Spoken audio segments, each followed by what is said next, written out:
Pour notre deuxième présentation, j'espère, Valérie, tout est correct. Tu es prête pour faire ta présentation? Donc, la professeure Normand devant se retirer à la dernière minute pour des raisons hors de son contrôle. La présentation portant sur les résultats des représentations illustrées issues du sondage est partie remise. La professeure Valérie Martin, détenant une expertise dans le domaine de l'inclusion en emploi, a accepté au pied levé de présenter ses plus récents travaux. Nous sommes réellement privilégiés et reconnaissants qu'elle ait accepté avec si peu de préavis. Nous conclurons donc notre série de présentations avec la communication de Valérie intitulée « Inclusion en emploi ». Donc, Valérie est professeure au département d'organisation et ressources humaines de l'UQAM. Elle est chercheuse à l'Institut universitaire en déficience intellectuelle et en troubles du spectre de l'autisme et aussi membre de l'équipe ERISA. Valérie, la parole est à toi.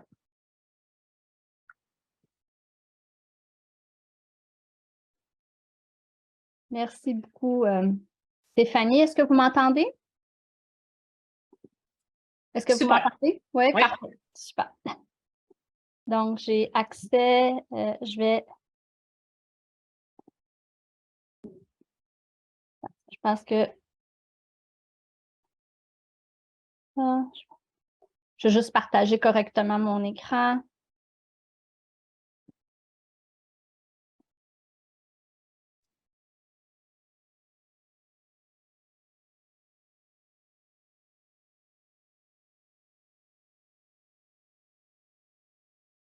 Donc, vous devriez voir mon écran maintenant, ma présentation.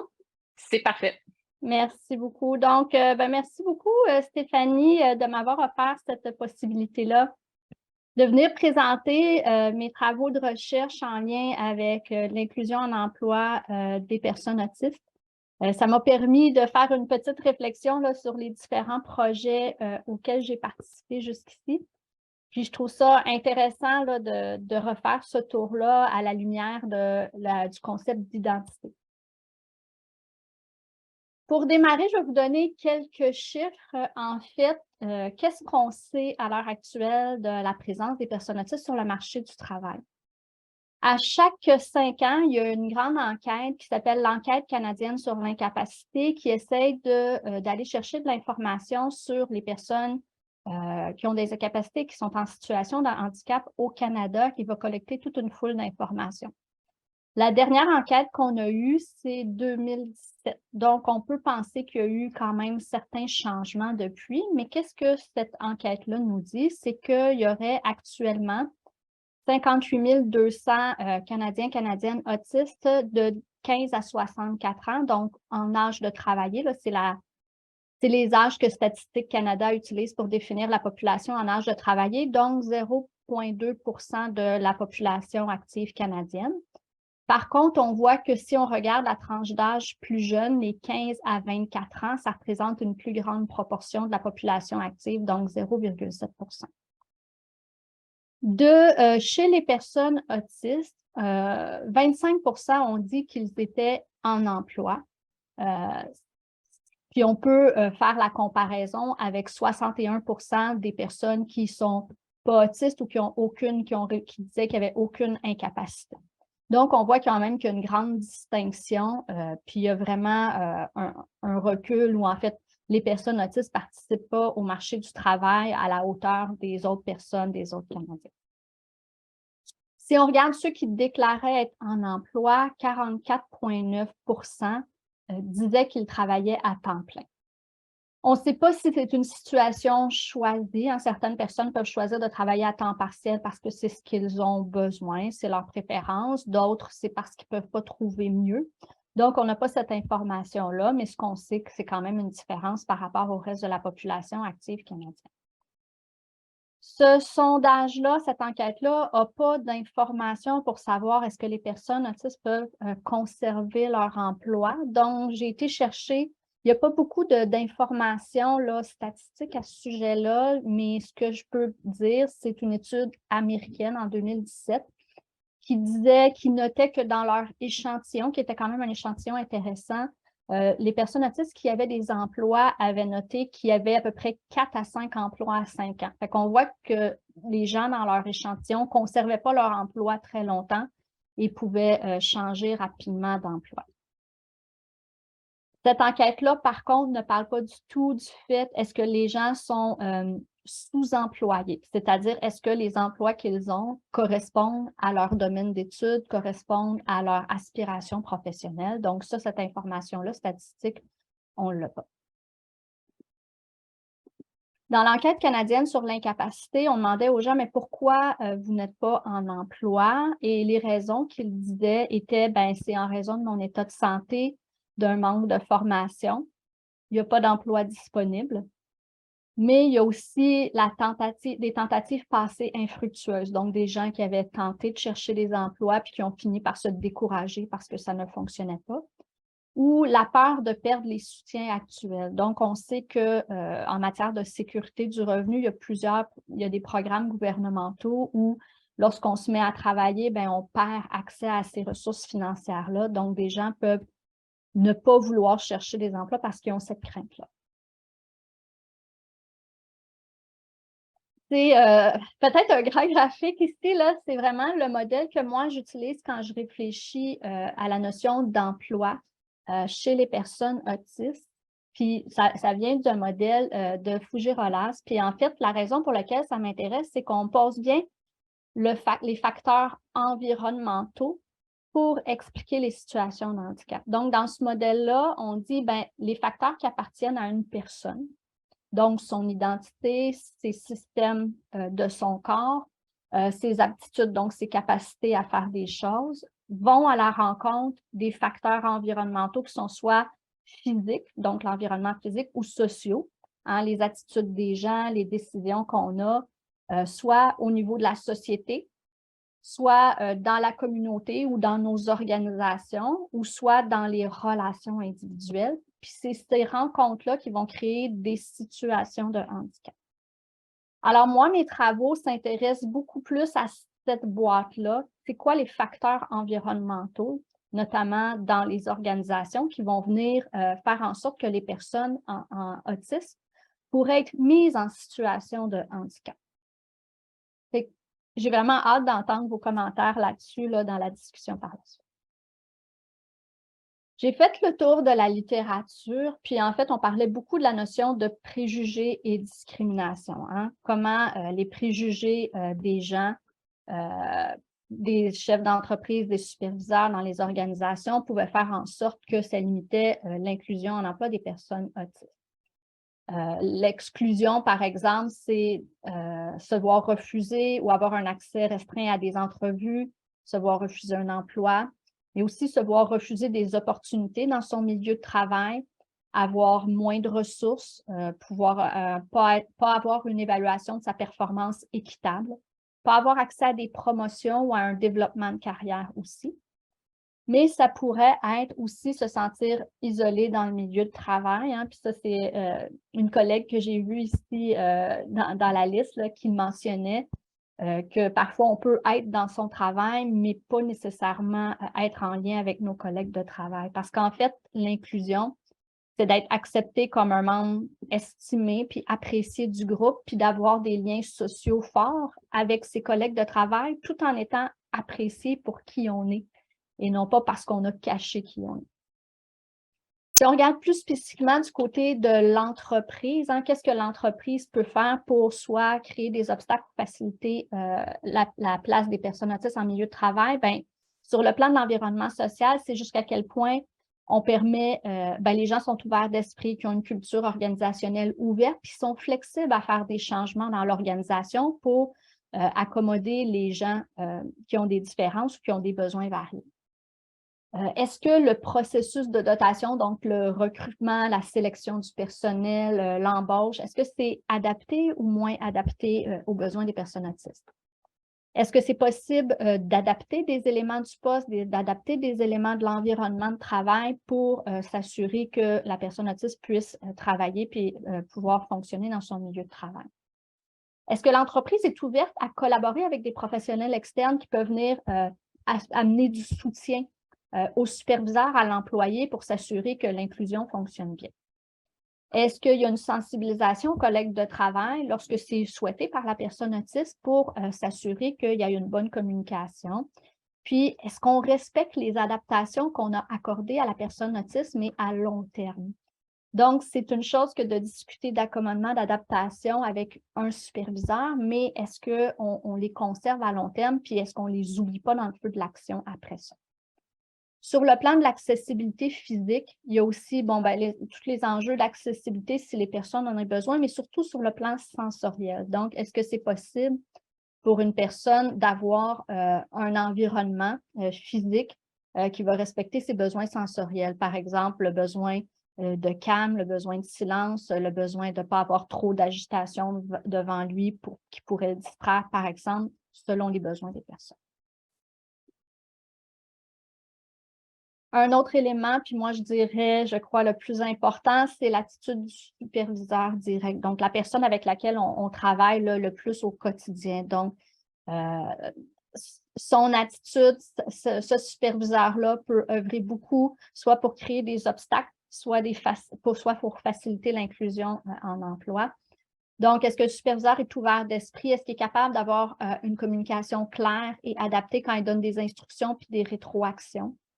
Est-ce qu'il est capable régulièrement de faire la résolution de conflits, y compris des conflits ou des mauvaises ententes entre les collègues de travail? Est-ce qu'il va permettre que la personne autiste, l'employé autiste puisse avoir un mentor dans le milieu de travail? Des fois, ça peut être très utile pour avoir accès à certaines informations. Puis, est-ce qu'il est capable parfois d'anticiper le stress que son employé pourrait venir, puis l'assurer que son employé puisse prendre une pause ou offrir des adaptations si c'est nécessaire?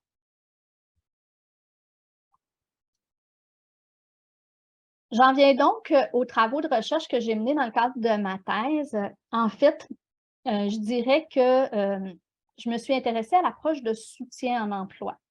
Donc, l'approche de soutien en emploi, c'est une approche qui est appuyée par des données probantes de la recherche, qui fait en sorte qu'il y ait des personnes qui ont des difficultés. Là, puis là, ici, ce n'est pas propre aux personnes autistes, ça peut être d'autres types de personnes qui peuvent avoir des difficultés à avoir des emplois réguliers sur le marché du travail. Donc, c'est d'offrir ce soutien-là et d'abord en offrant un soutien à la recherche d'emploi basé sur les compétences, les intérêts, mais aussi les besoins des personnes qui demandent ces services-là. Puis, par la suite, offrir du soutien au maintien en emploi, c'est-à-dire offrir un appui sur la formation, sensibiliser le superviseur, les collègues de travail, puis aider à la résolution de difficultés.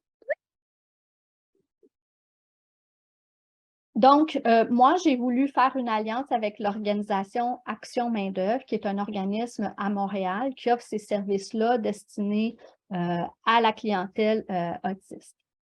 Et j'ai voulu, avec eux, évaluer leurs services pour voir qu'est-ce qui advient aux personnes qui sollicitent des services de l'organisation Action Main-d'œuvre. Ouais. Ouais. Donc, j'ai fait le suivi de 37 participants, donc 37 personnes qui venaient cogner à la porte d'Action Main-d'œuvre pour demander des services de soutien en emploi. Et pendant 12 mois, j'observais leur progression pour voir qu'est-ce qui advenait d'eux. Donc, ça m'a amené aussi à essayer de voir c'était quoi leurs caractéristiques, autant sur le plan de l'autisme, autant sur le plan de leur attitude par rapport à l'emploi. Je dois dire que ce qui est ressorti, c'est que les personnes autistes vivaient beaucoup d'anxiété, que ce soit de l'anxiété de façon générale dans leur vie, mais aussi de l'anxiété par rapport à l'emploi. Ça, c'était assez présent. Puis ce qui est intéressant, c'est qu'entre le début des services puis la fin des services, les gens, les participants avaient moins d'anxiété par rapport à l'emploi. Donc, les services d'Action Main-d'œuvre étaient assez utiles à ce sujet-là. Les services d'Action Main-d'œuvre aussi aidaient les gens à être plus confiants dans leur capacité à trouver un emploi puis à occuper un emploi par le soutien qui leur était offert par leur conseil. Sur le plan de la recherche d'emploi, ce qui est intéressant, c'est qu'on voit qu'il y avait quand même beaucoup de gens qui ont réussi à trouver un emploi durant le 12 mois où j'ai observé. Donc, des emplois réguliers, des emplois qui sont offerts à n'importe qui sur le marché du travail. Des emplois avec subvention, donc ça, c'est un employeur qui a affiché son emploi, puis une personne autiste a appliqué. Action Main-d'œuvre leur a suggéré de leur offrir une subvention salariale qui pouvait couvrir une partie du salaire de l'employé. Quand on établissait que cette personne-là pouvait avoir peut-être soit une moindre productivité qu'un autre employé dans l'entreprise ou avait besoin d'un peu plus de supervision. Donc, c'est quelque chose qui est révisé à chaque année puis qui peut être retiré quand il n'y a plus vraiment un besoin d'ajouter ce montant-là.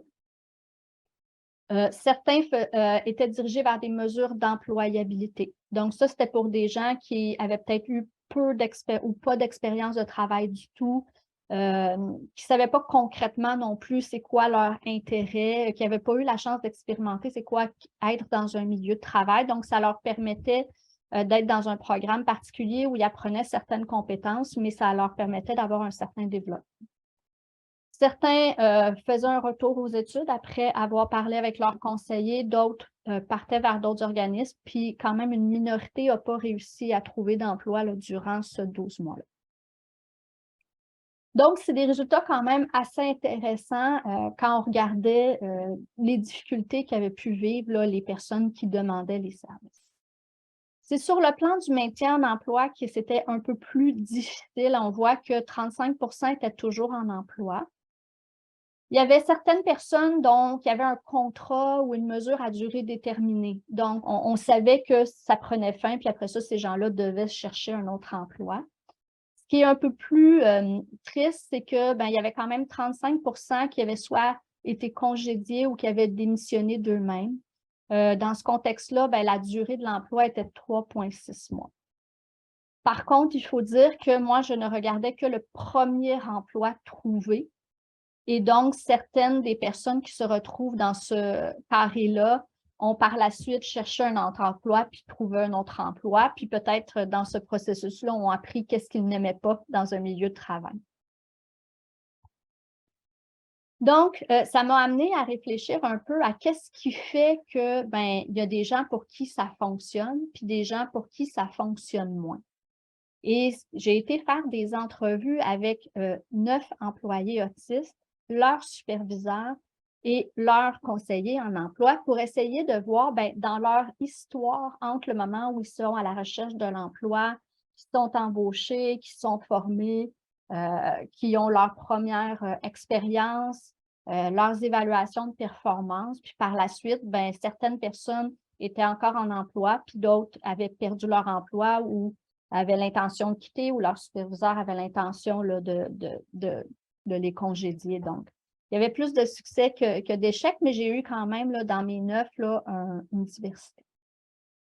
Alors, j'ai vraiment essayé de regarder c'était quoi les caractéristiques de l'organisation qui faisaient la différence. Et pour moi, après beaucoup d'analyses puis de revirer mes données de toutes sortes de façons, ce qui s'est dégagé de façon très claire, c'est que le succès ou l'échec du processus d'intégration, je parle d'un processus d'intégration, c'est-à-dire d'une personne qui est à l'extérieur de l'organisation jusqu'à quelqu'un qui va être pleinement inclus dans l'organisation. Donc, c'est un processus. Donc, ce processus-là semblait dépendre de la relation qui s'établissait entre le gestionnaire ou la gestionnaire et son employé. Et c'était vraiment la caractéristique qui était clé puis qui me permettait de faire la distinction entre les cas où il y avait vraiment un succès puis les cas où il y avait un échec. Et en fait, c'est assez logique parce que dans le domaine du management, depuis 50 ans, on parle d'une théorie qui s'appelle la théorie des échanges leader-membre, la LMX. C'est une théorie qui explique que le superviseur établit une relation différente avec chacun de ses employés, puis la qualité de cette relation-là va amener une expérience de travail différente, autant pour le superviseur que pour l'employé. Donc, un superviseur qui a une bonne qualité de relation avec son employé va lui donner plus de rétroaction, plus d'informations. Il est plus susceptible d'y donner des opportunités, des ressources, savoir qu'est-ce qui intéresse son employé, puis diriger son employé par rapport à ça. De l'autre côté, un employé qui a une bonne relation avec son superviseur est plus susceptible d'aller chercher de l'information, de la rétroaction sur son travail, il est plus susceptible d'être meilleur dans son travail, il est plus susceptible de vouloir s'améliorer, de vouloir rester au travail, puis d'être satisfait dans son travail. Donc, c'est vraiment une théorie qui est très, très commune en management. Et on voit que ça s'appliquait tout autant pour les personnes autistes. Donc, ça ne devrait pas être surprenant. C'était très clair dans le discours, en fait, des superviseurs, hein, parce que dans la théorie des échanges, c'est quoi les échanges? C'est des échanges tangibles, mais c'est vraiment aussi des échanges sociaux. Donc, la théorie dit bien socio-émotionnel. Alors, les gestionnaires disaient, c'était très, très clair dans leur discours, moi, je reçois une rétribution sociale ou morale, je suis fière. Des gens disaient, ben, je suis fière de contribuer à la société, je suis fière d'avoir je vois que mon employé est content d'avoir son emploi, je vois mon employé qui se développe, qui s'est épanoui avec le temps. Il y avait des gestionnaires aussi qui disaient, moi, je reçois beaucoup de reconnaissance de la direction ou de ma famille, par exemple. Donc, c'était très important pour eux. Par contre, je dois dire que les personnes autistes m'ont moins parlé de cette notion de relation-là. C'est sûr que c'est pas évident de parler à quelqu'un dans un cadre d'entrevue de recherche, puis mes questions n'ont pas porté non plus là-dessus, donc sur la relation. Et moi, ça m'a amené à faire le lien avec le problème de double empathie, hein. C'est un auteur britannique, un chercheur autiste britannique, en fait, qui parle du problème de double empathie, qui fait référence à une rupture de communication. Donc, le fait qu'une personne autiste et une personne non autiste, quand ils se parlent, ils peuvent avoir un bris de communication. Et c'est parce que les deux personnes voient les choses de façon différente. Puis l'intérêt ce qui est intéressant dans ce concept-là, c'est qu'au lieu de faire situer l'échec de la communication, les difficultés de la communication sur la personne autiste, on vient dire, ben, la communication, c'est interpersonnel. Alors, le problème, il est mutuel. Donc, on voit vraiment que la capacité aux gens de s'entendre était un lien clé, un élément clé dans l'inclusion au travail. Évidemment, moi, je regardais ça avec l'idée, avec Action main-d'œuvre. Donc, je regardais, mais qu'est-ce que les conseillers en intégration font dans ce contexte-là? Puis, on voyait, ça aussi, ça se découlait de mes entrevues, que la qualité de la relation dont je viens de parler est influencée par l'action du conseiller en intégration qui aidait à faciliter la communication entre le gestionnaire et l'employé. Donc, la conseillère en emploi, le conseiller en emploi aidait l'employé et le superviseur à avoir une compréhension mutuelle, à se sensibiliser aussi de part et d'autre à leurs besoins, à adapter les moyens de communication pour que les deux puissent bien se comprendre, puis aussi à façonner les attentes pour être capable d'avoir des attentes qui étaient appropriées par rapport au contexte. Donc, le soutien en emploi de la conseillère venait renforcer la relation LMX, donc entre le superviseur et l'employé, puis c'était associé à des résultats positifs pour les employés notamment. Donc ça, c'était ma deuxième étude de ma thèse, puis par la suite, j'ai participé à un autre projet qui est par la professeure Aparna Nadig à l'Université McGill, où là, on a regardé la notion de la satisfaction en emploi des personnes autistes. Il y avait aussi des personnes qui avaient une déficience intellectuelle dans ce groupe-là. C'était encore en collaboration avec l'organisation Action main-d'œuvre. Puis encore une fois, on a interviewé les employés, leurs conseillers, puis leurs superviseurs, hein, une triade qu'on nommait pour voir leurs différents points de vue. C'était basé sur des questionnaires, mais aussi des discussions puis des rencontres dans leur milieu de travail. Ce qu'on a vu, c'est que, en fait, il y avait un effet lune de miel, c'est-à-dire qu'entre la satisfaction mesurée au tout début de l'emploi, puis 3 mois après, il y avait une baisse de satisfaction par rapport à l'emploi. Ça s'est vu chez 8 des 9 employés qu'on a interviewés. C'est pas étonnant, encore là, c'est un phénomène qui est courant dans la littérature en management pour tout employé où souvent, entre le moment où on commence un emploi, où on peut avoir un enthousiasme, puis une fois que les choses deviennent usuelles, ben, notre satisfaction peut baisser. Et on a vu que, ben, qu'est-ce qui venait influencer ces changements-là dans la satisfaction? Il y avait d'abord jusqu'à quel point il y avait une adéquation entre l'emploi puis l'employé, hein, jusqu'à quel point c'est un bon fit. Est-ce qu'il y avait eu un bon développement de la relation de soutien entre le superviseur et l'employé, hein, ce que je viens de vous dire? Mais il y avait aussi la notion de démarche proactive. Donc, ce qui nous a vraiment frappé dans cette étude-là, c'est qu'il y avait un manque de proactivité de l'employé autiste pour lever la main et dire, bon, mais les choses ne fonctionnent pas très bien, je vais contacter ma conseillère. du superviseur qui, au lieu de rapidement interpeller la superviseure quand il y avait des problèmes, n'y faisait pas appel, mais aussi parfois de la conseillère ou du conseiller qui, parce que les choses allaient assez bien au début, puis qui avait fourni un bon soutien au début, ne faisait pas nécessairement des suivis pour permettre de détecter qu'il y avait des problématiques qui s'installaient. Et vraiment, cet aspect-là de proactivité là, me semblait clé pour s'assurer que la satisfaction puis les choses continuent à bien fonctionner à travers le temps. Parce que ce qu'il faut savoir, c'est que dans un milieu d'emploi, un travail, il y a souvent beaucoup de changements. Et même si on crée une belle relation avec un superviseur, on crée des adaptations, ben c'est possible que l'environnement de travail évolue avec le temps. Il y a des changements de collègues, il y a des changements de superviseurs, il peut y avoir des changements d'outils dans le milieu de travail, donc des changements d'attente envers les employés. Alors, quand ces changements-là arrivent, si la communication n'est pas très bien, s'il n'y a pas un effort pour s'assurer qu'il y a une bonne compréhension mutuelle, bien, ça peut amener à des difficultés. Puis si ni l'employé ni le superviseur sont proactifs, pour interpeller la conseillère en emploi. Puis si la conseillère en emploi n'est pas proactive pour faire le suivi puis s'assurer qu'il n'y a pas eu de changement qui pourrait venir menacer cette relation-là, bien, on voit que ça pouvait mener soit à des départs, des démissions ou des congédiements.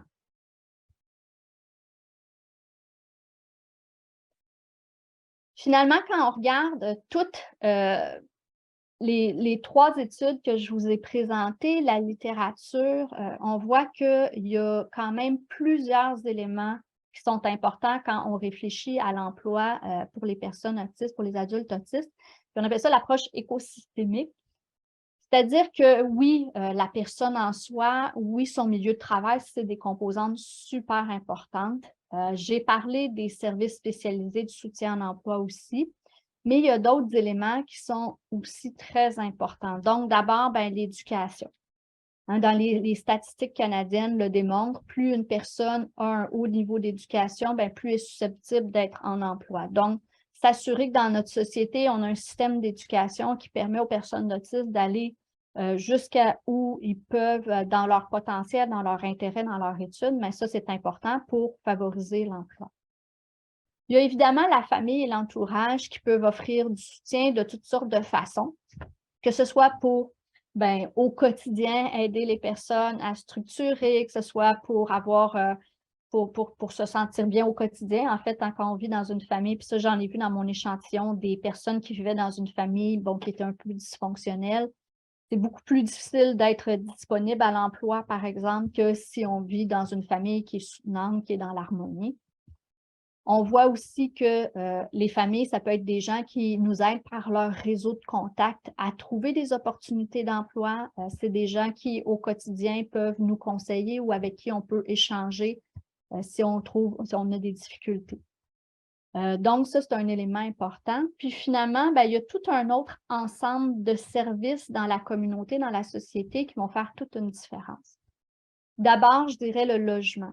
Les gens qui habitent qui habitent dans des logements qui sont inadaptés, qui habitent dans des logements où ils ont peur de perdre leur logement, dans des logements qui sont insalubres, qui ont de la difficulté à se trouver un logement, dans ce temps-là, on n'a pas la tête disponible pour trouver un emploi ou maintenir un emploi. Si on a des problèmes, par exemple, de punaise de lit, si on a des problèmes d'insalubrité, si on a des voisins qui sont extrêmement bruyants ou même menaçants, c'est encore quelque chose qu'un participant de recherche me disait, là, qui recevait des menaces de ses voisins, par exemple, ça aide pas. Donc, avoir du logement abordable, du logement adapté dans sa vie, ça peut faire une différence pour être prête à avoir occupé un emploi. L'aspect du transport aussi. Il y a des endroits où il y a le transport en commun, mais est-ce que le transport en commun, c'est une option qui est possible pour une personne? Dans les endroits où il n'y a pas de transport en commun, une personne qui conduit a plus de possibilités, mais si une personne ne conduit pas, si elle n'a pas une famille qui peut lui permettre d'aller au milieu de travail, ça va être une problématique. Donc, ça encore là, c'est vraiment, ça dépend des services dans la communauté. Les services de santé et les services sociaux, est-ce qu'ils existent? Est-ce qu'ils sont disponibles? Puis au moment voulu. Par exemple, encore là, dans mes participants de recherche, quelqu'un qui vit un élément un peu difficile à son travail, puis son anxiété monte énormément, bien, sa possibilité de pouvoir parler à un psychologue ou à un travailleur social, ça fait toute la différence pour lui permettre de pouvoir rester en emploi.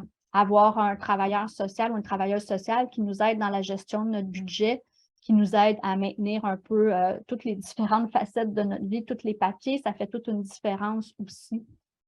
Encore là, pour avoir l'esprit tranquille puis avoir l'esprit présent pour pouvoir occuper un emploi. Tous les soutiens financiers aussi que le gouvernement peut accorder, bien, peut nuire ou encore là, faciliter l'accès à l'emploi. Par exemple, si on pense au programme de solidarité sociale, donc c'est un programme qu'on peut obtenir pour avoir un revenu de subsistance si un médecin dit qu'on a une contrainte sévère à l'emploi. Donc, est-ce que c'est possible? C'est possible de faire quelques heures de travail, mais dès qu'on travaille un peu trop, on va perdre ce programme-là. Mais des fois, si on travaille à temps partiel, c'est ce qui convient à nos besoins, mais ça ne nous assure pas suffisamment de revenus pour être capable de subsister notre revenu. Et là, ça nous amène à perdre ce revenu-là de programme de solidarité sociale.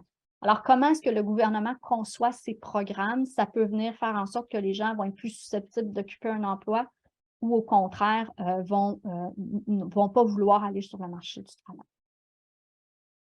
Finalement, ça découle des valeurs de la société, hein, puis c'est les valeurs de la société qui vont venir faire en sorte qu'il y a des politiques publiques, donc des décisions gouvernementales qui vont venir affecter tous ces éléments-là.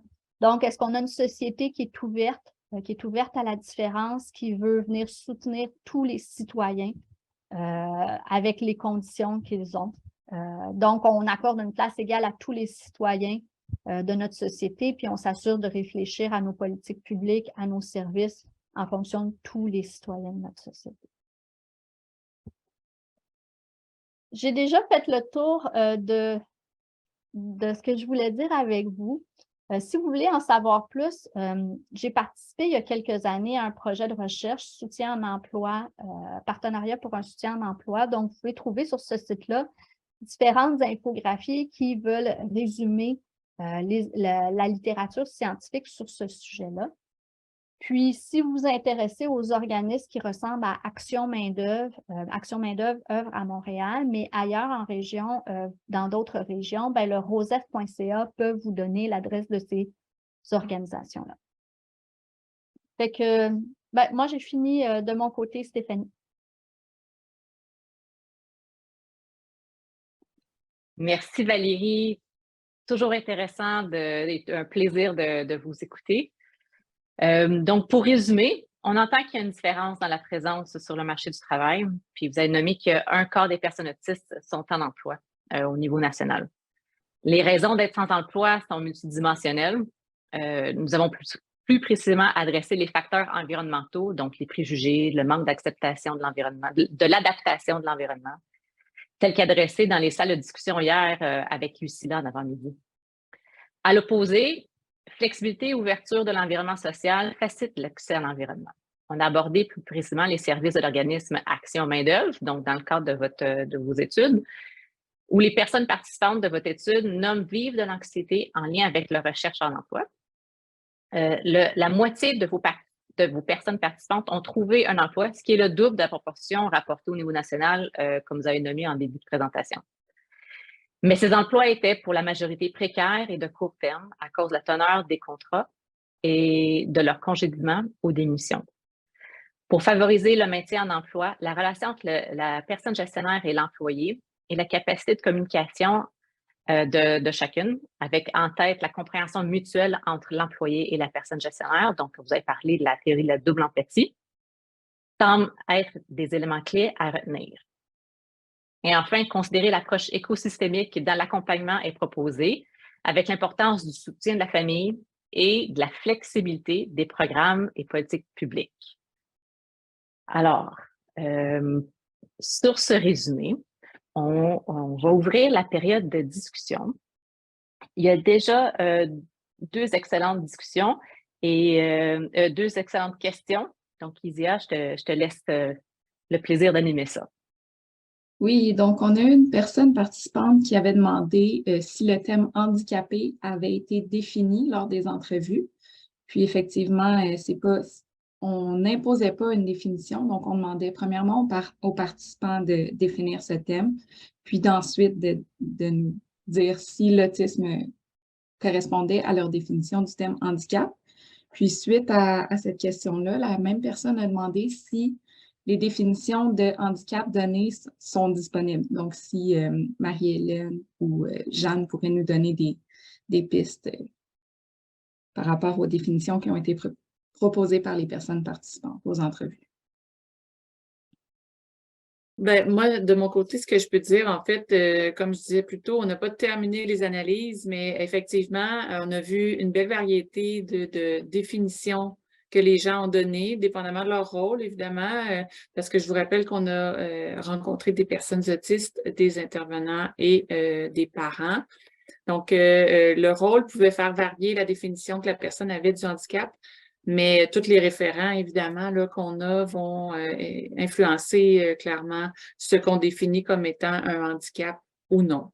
Alors, c'est trop varié pour que je puisse me prononcer. Aujourd'hui, là, les analyses sont en cours et c'est des données qu'on va pouvoir partager plus tard. Parfait. Et on a une autre question qui va comme suit. Qu'en est-il de la fierté autistique lorsque cela se transforme en une image de super-héros au travail et que l'entreprise mène à un surplus de travail au lieu de collaborer pour un environnement de travail propice aux personnes autistes? Donc, cette question s'adresse plutôt à Valérie. Il y a eu souvent beaucoup d'organisations qui essayaient de dire « Ah, ben les personnes autistes, souvent, ils ont une caractéristique extraordinaire qui en font des super-héros, puis c'est pour ça que vous devriez les employer. » Puis moi, je dois avouer que je me sens un peu mal à l'aise avec cette approche-là parce que je pense que tout le monde a des qualités, tout le monde a des enjeux ou des faiblesses, puis les personnes autistes n'ont pas leur place dans la société parce qu'elles ont une caractéristique extraordinaire, elles ont leur place dans la société parce que ce sont des citoyens, puis que ce sont des travailleurs, puis comme tout le monde, ils ont des choses à apporter, y compris dans un milieu de travail.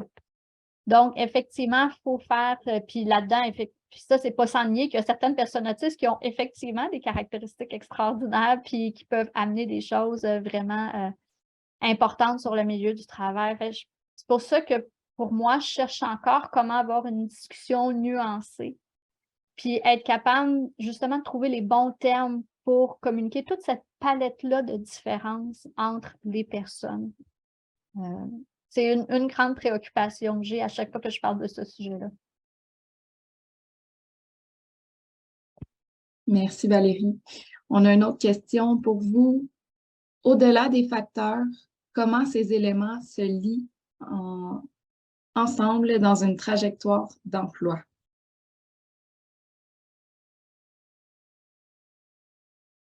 Ben, en fait, je pense qu'avoir diverses expériences de vie à l'adolescence, ça peut être intéressant pour développer son employabilité dans le futur, puis même comme jeune adulte. Plus on vit des expériences, plus on est capable de se connaître, puis de connaître qu'est-ce qu'on a besoin autour de nous pour que les choses fonctionnent. Aller chercher du soutien aussi de services comme Action Main-d'œuvre, des services de soutien à l'emploi, ça nous permet aussi d'avoir quelqu'un qui va nous encourager, nous aider à repérer des opportunités, à savoir mettre en valeur nos qualités aussi. Ça, je le recommande beaucoup. Puis, d'être attentif à la relation qu'on établit avec notre superviseur. Puis ça va être quelque chose que je vais vouloir chercher dans le futur, faire d'autres études. Jusqu'à quel point les personnes autistes, on leur indique que c'est important de développer une bonne relation avec leur superviseur parce que ça va faire une différence pour eux dans leur milieu de travail. Puis, comment le faire pour que ce soit fructueux? Ça, c'est peut-être une recommandation que j'aurais. Super, merci. Une autre question pour vous, Valérie. À moins qu'il y ait une adaptation parfaite de l'environnement, il y aura effectivement toujours une situation d'handicap. Et ces programmes d'insertion sont limités sur le temps avec un budget restreint des employeurs. Comment accepter qu'un travailleur qui peut être moins productif que les normes fixées? Ben, en fait, il y a beaucoup, puis ça, c'est vraiment embêtant parce qu'une organisation a ce qu'on appelle dans la loi sur les normes du travail un droit de gérance, hein. Chaque employeur a le droit d'organiser ses activités comme il le souhaite pour avoir le bon fonctionnement de son entreprise à l'intérieur des lois. Après ça, ben, il faut convaincre des gestionnaires que, dans le fond, quand ils ont des attentes qui sont trop importantes, puis ça, c'est la même chose pour tous les employés, qui dépassent les besoins des personnes, ben, à long terme ou même à moyen terme, ils vont se retrouver avec des employés qui sont dépassés, des employés qui quittent, des employés qui sont insatisfaits. Donc, être capable de réfléchir en fonction des employés, des vraies personnes plutôt que de personnes fictives, d'employés hyper performants idéaux, je pense que c'est la première chose. Je veux quand même revenir sur le fait que, par exemple, la subvention salariale du contrat d'intégration au travail, il n'y a pas de temps limité pour celle-là, hein. C'est un programme québécois, du gouvernement du Québec. Donc, il n'y a pas de durée limitée. Ce qui arrive, c'est qu'à chaque année, il y a une réévaluation. Puis si, par exemple, l'employé, ben, s'est tellement développé que finalement, on juge qu'il n'est pas moins productif, qu'il n'a pas besoin de plus de supervision, ben, l'entreprise pourrait la prendre. Mais théoriquement, ça peut durer à très long terme, contrairement à d'autres programmes là, d'intégration qui, eux, peuvent être à durée limitée.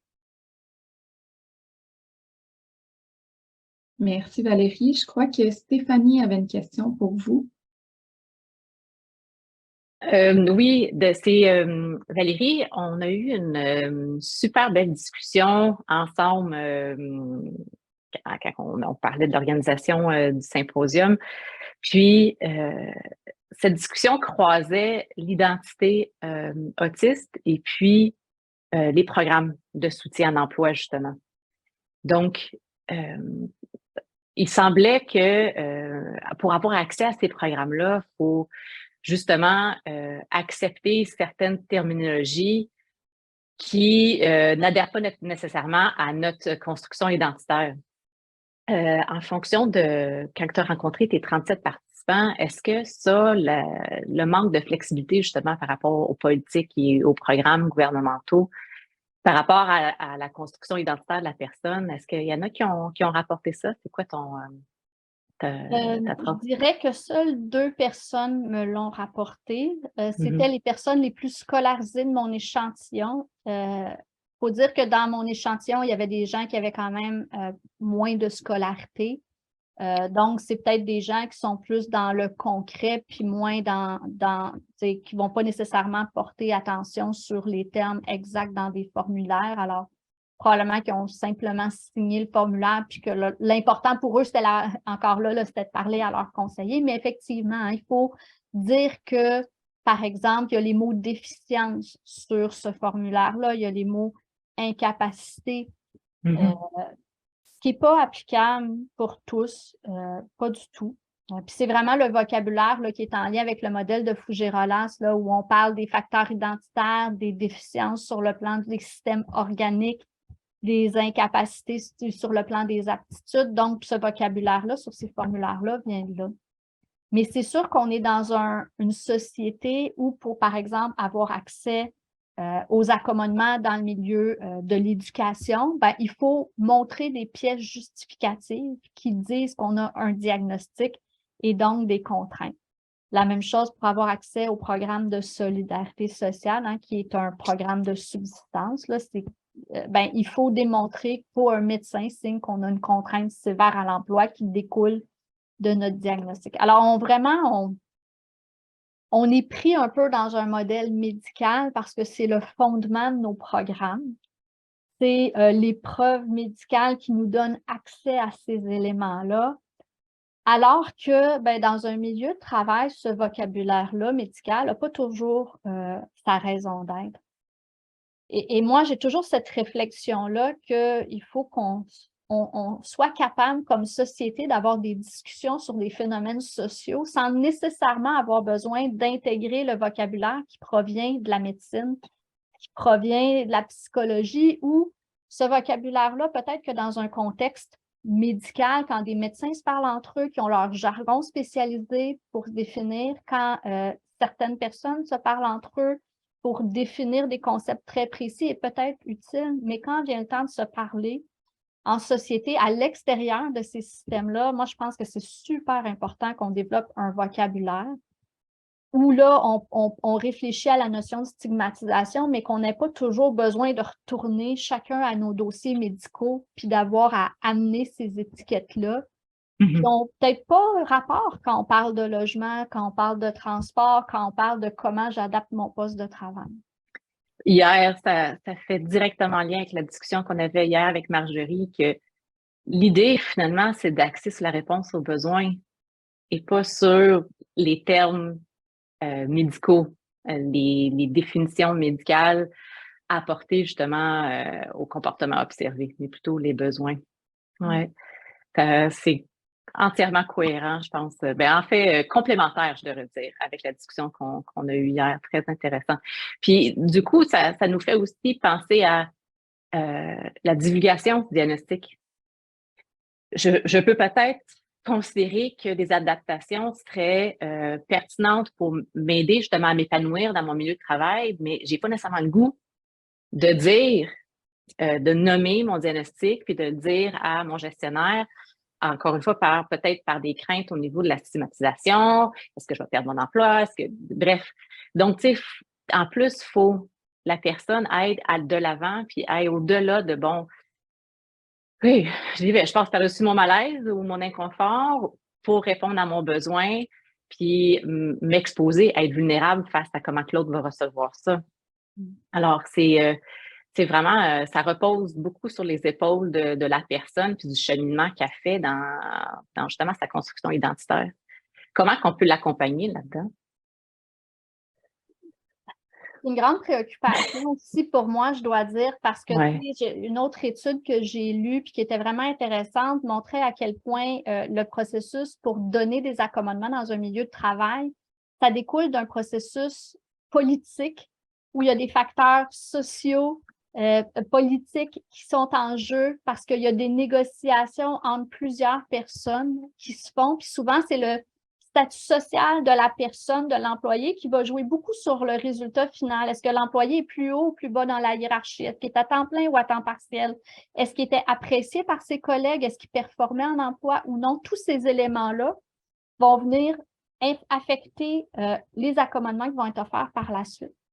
On est loin de la réponse aux besoins dans ce temps-là. Puis dans tout ce processus-là, ça veut dire que la personne doit mentionner et rementionner ses besoins à plein de gens. Comment concilier la notion de confidentialité? Puis c'est ça, l'identité aussi là-dedans, comment une personne se sent dans ce processus-là. C'est loin d'être évident. Puis j'aimerais avoir des meilleures réponses à ce sujet-là. Malheureusement, je ne suis pas sûre que j'en ai. Merci, c'est très intéressant. Je vais laisser la parole à Isia. On a des questions, beaucoup de questions dans le fil. Oui, j'ai une question ici que peut-être plusieurs questions, plusieurs participantes se posent pour Valérie.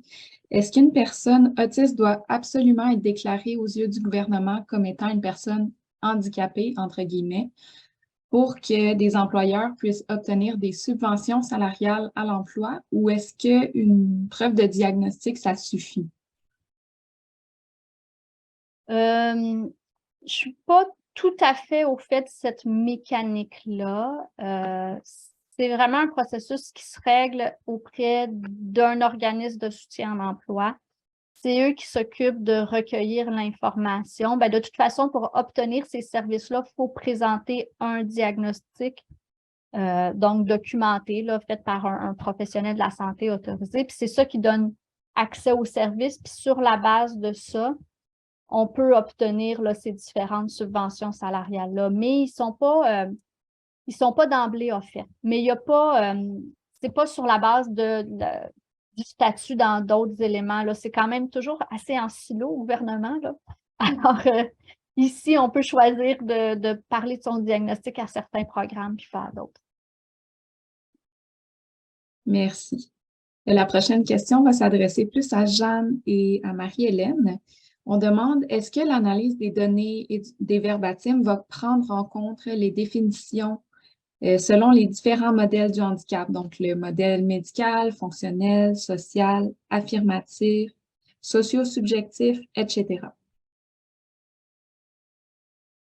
Alors, la façon dont on procède quand on fait de l'analyse qualitative, c'est qu'on n'interprète pas les données, c'est-à-dire qu'on les lit, on voit les thèmes qui émergent par récurrence, donc à force qu'ils reviennent dans les discours des gens, et c'est ça qu'on va mettre en lumière, mais oui, on va les discuter à travers un modèle, en fait, à travers les modèles qui sont présentement dans notre société, là, parce que là, on navigue entre le modèle médical, le modèle social, il y a une transformation qui est souhaitée de ce que on peut observer. Et oui, on va interpréter les données à la lumière de ces modèles-là qui sont plus médicaux et sociaux. Mais quand on analyse les données, on ne prend pas une lunette particulière, là. Il faut garder l'objectivité de ce que les gens ont rapporté. Jeanne, je ne sais pas si tu veux compléter, s'il y a quelque chose que j'ai pas dit. Non, mais je pense que ça fait pas mal le tour. Justement, on a oui la définition que les gens ont du handicap, puis ensuite on leur a demandé est-ce que ça correspond à votre définition du handicap. Donc, je crois qu'avec tout ça, on va pouvoir voir qu'est-ce qui ressort de ce que les participants avaient à dire. Oui, puis justement, avec des analyses plus poussées là, qu'on va faire par la suite, on va pouvoir voir est-ce qu'il y a un modèle qui ressort de manière plus significative dans le discours des participants. C'est ça, c'est dans pas l'interprétation, la discussion, en fait, après qu'on va mettre en lumière les données qu'on a reçues versus comment ça pourrait influencer peut-être la perception, l'accompagnement.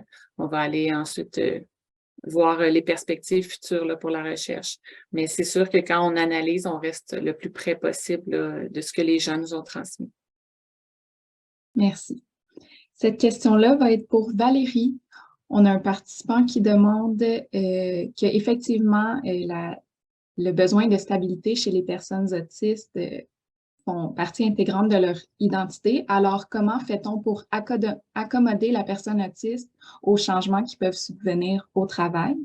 Et de plus, cette personne-là se demande quel type d'emploi les personnes autistes participantes à l'étude, quel type d'emploi ils avaient, puis est-ce qu'il y avait des métiers qui demandaient une formation postsecondaire ou de faire partie d'un ordre professionnel? Donc, plusieurs questions. En fait, il y avait toutes sortes de métiers, ce qui reflétait la diversité de la formation initiale des gens. Donc, il y avait des gens qui n'avaient pas obtenu un diplôme d'études secondaires, qui avaient, par exemple, un FTP, ces choses-là. Il y avait des gens qui avaient des études collégiales, il y avait des gens qui avaient des études universitaires, y compris de 2e, 3e cycle. Donc, la variété des emplois était un peu à la lumière de cette diversité-là. Par contre, il y avait des gens qui étaient définitivement sous-employés. Donc, quelqu'un qui avait fait une partie de bac en biochimie, mais qui préférait demeurer concierge dans une commission scolaire parce que finalement, il trouvait que c'est un salaire plus élevé et ça lui apportait moins de stress. Puis, finir ses stages pour lui, ça ne fonctionnait pas dans un environnement hospitalier. Ce qui est, quand je parle de sous-emploi par rapport aux caractéristiques, c'est ça dont je veux parler. Il y avait quelqu'un qui était une technicienne dans un domaine médical qui, elle, ne travaillait pas dans un milieu hospitalier, qui travaillait dans une entreprise. Mais il y avait aussi des gens qui étaient plongeurs, donc qui lavaient la vaisselle dans des entreprises. Donc, il y avait une grande variété des gens qui travaillaient dans des cafés aussi. Faudrait que tu me répètes les autres questions, je les ai déjà oubliées. Oui, dans le fond, la première partie de la question, c'était de savoir comment pourrait-on faire des accommodements pour que les personnes autistes soient plus en mesure de s'adapter aux changements qui sont nécessaires au milieu de travail. Une des personnes que j'avais interviewées, elle me disait « Mais je ne savais pas qu'il allait y avoir des changements comme ça. » Et la première fois qu'une de ses collègues de travail qui a annoncé qu'elle quittait pour un autre emploi, ça lui a donné un grand choc.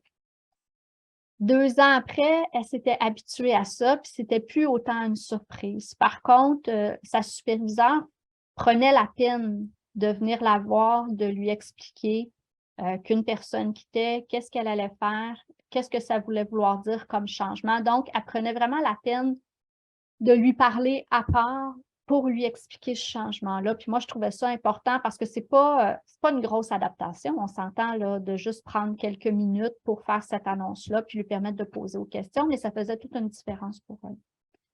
Ce qui est le plus grand défi, je dirais, c'est le changement de superviseur. Parce que souvent, il y a un nouveau superviseur qui, lui, n'a pas été sensibilisé et donc ne savait pas qu'il y avait des adaptations en place. Et souvent, il y a vraiment un bris qui peut arriver à ce moment-là quand il y a ce changement-là de superviseur. Puis c'est pour ça que je mets beaucoup l'accent sur la proactivité, le fait qu'une conseillère en emploi puisse demeurer à long terme dans un dossier avec quelqu'un pour le soutenir, pour que justement l'avertir quand il y a un changement de superviseur, c'est important de poser des actions pour s'assurer que le nouveau superviseur va être au courant des décisions qui avaient été prises, des raisons pour lesquelles les décisions avaient été prises, pour s'assurer que on garde ce qui fonctionnait bien dans l'emploi. Puis l'accompagnement aussi d'une conseillère en emploi, justement pour permettre d'échanger de c'est quoi les enjeux qui arrivent quand il y a des changements en emploi, puis permettre à la personne de se déposer, de réfléchir, puis de voir quelles questions elle pourrait poser pour voir comment est-ce qu'elle peut s'ajuster dans ces changements-là. Je pense que ça peut être très précieux. Super, merci. Puis peut-être une dernière question. Que pensez-vous d'un centre d'aide à l'emploi spécialisé qui offre de trouver un travail qui demande un diplôme universitaire, mais qui offrirait un salaire plus bas que les autres emplois similaires en mettant la cause sur les adaptations nécessaires? Pensez-vous que cette pratique devrait être mieux encadrée car elle semble discriminatoire pour faire le même travail, mais avec un salaire moindre à cause qu'il est autiste? C'est une grande question. Il me manque beaucoup d'informations pour juger. A priori, je n'aime pas beaucoup ça. A priori, à travail égal, salaire égal. Après, en étant enseignante en gestion des ressources humaines, la notion de rémunération, c'est très complexe, hein, surtout dans des organisations où il n'y a pas des échelons salariales comme par exemple les universités, les organismes gouvernementaux. À la base, ça ne devrait pas être ça qui dicte le salaire. Mais si j'ai plus d'informations, je pourrais peut-être expliquer ou voir qu'est-ce qui est problématique. Mais c'est ça. Est-ce que le modèle d'affaires de cette organisation-là dépend nécessairement du fait qu'on offre des salaires moins grands aux employés, puis c'est ce qui fait en sorte que cette entreprise-là peut continuer ses activités? Je ne sais pas. Puis si c'est le cas, faut voir est-ce que c'est un bon modèle d'affaires ou non. Merci. Puis, en lien avec la question tantôt qui demandait est-ce que ça prend une attestation officielle comme quoi le gouvernement nous considère comme une personne ayant un handicap? Il y a une participante dans le chat qui dit que c'est le médecin qui complète l'attestation médicale qui permettra à l'organisme de faire la demande de subvention. Donc, c'est l'organisme qui évalue le manque à gagner, donc le pourcentage de subvention qui sera demandé. Merci pour cette réponse, Madame Simard. Et puis, on a une autre question ici pour Marie-Hélène, d'une personne qui dit que c'est quand même un risque de marge d'erreur élevée des données si le handicap est quelque chose qui est compris par les participantes comme étant péjoratif ou même insultant. C'est pas tout à fait une question, mais qu'est-ce que vous en pensez? En fait, moi, je suis chercheur. Donc, ce que j'ai à faire comme travail, c'est d'aller consulter les gens, d'avoir les informations qu'ils me donnent et ensuite, à la lumière des connaissances qu'on a, d'essayer de voir comment on peut arrimer, en fait, les conceptions, d'en déduire des choses pour la pratique, pour la recherche. Est-ce qu'on doit aller faire plus de recherches sur ces concepts-là? Est-ce que les gens devraient recevoir de l'information sur qu'est-ce que le handicap, sur qu'est-ce qu'une situation de handicap? Tantôt, professeur Martin nous a présenté le modèle de processus de production du handicap, qui n'est pas si connu dans la population générale. Hein. Les chercheurs, on le connaît bien, les intervenants, mais la population générale n'est pas très informée. Pourtant, le réseau international de processus de production du handicap a un site web où c'est bien diffusé, il donne des formations, mais c'est quelque chose qui est beaucoup encore du domaine de la recherche et professionnelle. Donc, on ne prend pas pour acquis que les gens connaissent ce concept-là, en fait, parce que ce qu'on avait envie de savoir, justement, c'est qu'est-ce que la population générale entend quand elle entend le mot handicap. Et ça, c'est important de le savoir parce que c'est la teneur des mots qui nous dit comment les gens vont y réagir. Et là, de savoir d'où ça vient, en fait, c'est peut-être moins ça qui nous intéresse que de savoir les retombées de ces mots-là selon la compréhension des personnes.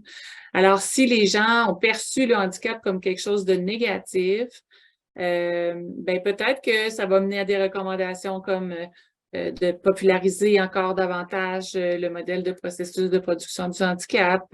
Peut-être que ça va mener aussi à une redéfinition des termes qui sont employés par les organismes gouvernementaux.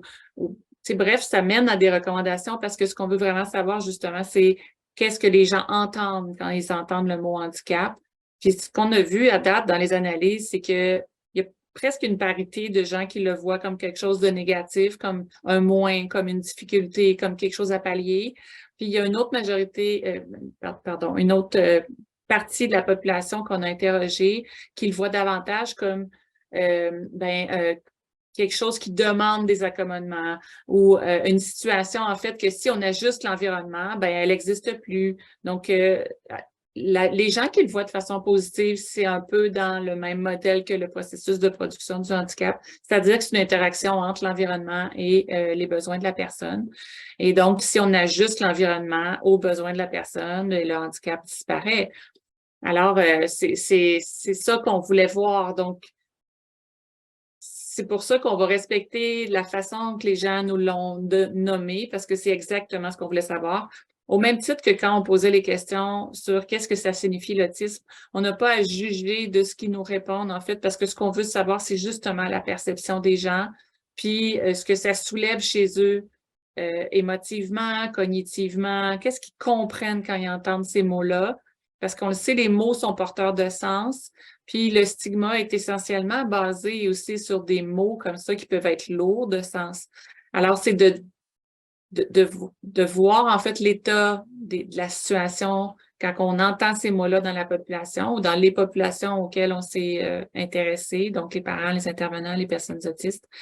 Et ensuite, on va voir qu'est-ce qu'on a à faire avec ces termes-là pour que ce soit mieux compris peut-être et voir aussi au niveau de la teneur émotive là, que ces mots-là peuvent susciter. Je vois dans la partie questions et réponses, est-ce que Stéphanie, vous vouliez rajouter quelque chose par rapport à ça? Ou c'était une erreur? Non, oui. OK. Ça va être intéressant, justement, comme Marie-Hélène disait, de voir, d'avoir accès justement à cette réflexion-là que les personnes avaient, parce que quand ils ont répondu au questionnaire, c'est vraiment limité dans des choix de réponse, puis on n'a pas nécessairement la réflexion du pourquoi de ce choix-là dans la terminologie. Donc, en posant des questions sur différents thèmes adjacents à l'identité autiste, on va être capable de mieux comprendre la réflexion derrière l'appropriation de certains termes ou le rejet de d'autres termes. Donc, on a aussi abordé dans le questionnaire leur représentation de la neurodiversité, puis est-ce qu'ils s'associent à ça. Il y a aussi toute la justification derrière la terminologie. Pourquoi? Parce que la première question, on leur demandait, c'est quel terme vous souhaitez que j'utilise aujourd'hui dans notre discussion. Fait que dès le départ, la personne divulguait son choix, puis après ça, elle venait à élaborer, sans avoir une question directe de pourquoi c'est ce choix-là, à élaborer justement la raison pour laquelle c'était le terme choisi. Donc, on va être capable cet été, avoir beaucoup de plaisir à analyser de manière plus multidimensionnelle les données qualitatives, en ajoutant les données qualitatives que les gens ont laissées dans le sondage, parce que certaines personnes ont justifié avec un détail vraiment fascinant dans le sondage. Donc, on va mettre ça ensemble pour vraiment bien comprendre, OK, ces personnes autistes, mais pourquoi ces personnes autistes? Puis c'est le pourquoi, comme Marie-Hélène disait, qui va nous guider dans comprendre c'est quoi les représentations sociales en lien avec ce mot-là, puis c'est quoi les représentations sociales avec les autres mots qui font en sorte qu'il faut les éviter. Soit parce que c'est stigmatisant, c'est péjoratif. Donc, plusieurs raisons évoquées par nos répondants. Mais là, j'ai juste en tête ceux les plus saillants qu'on a analysés. Donc, vraiment, nous étions une bonne équipe à se partager le travail dans les entrevues.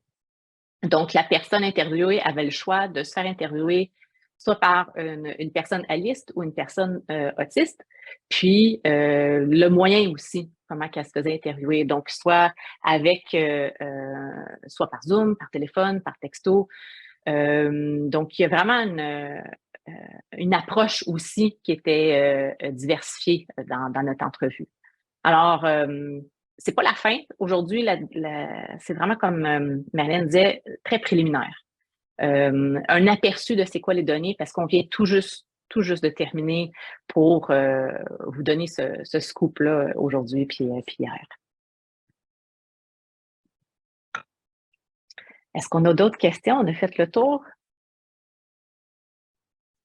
Je pense qu'il y a encore une petite question pour Valérie. Il y a un participant qui se demande Statistique Canada, dans son étude sur l'incapacité, ne catégorise pas l'autisme spécifiquement. Donc, comment ces statistiques sur l'emploi ont-elles été trouvées?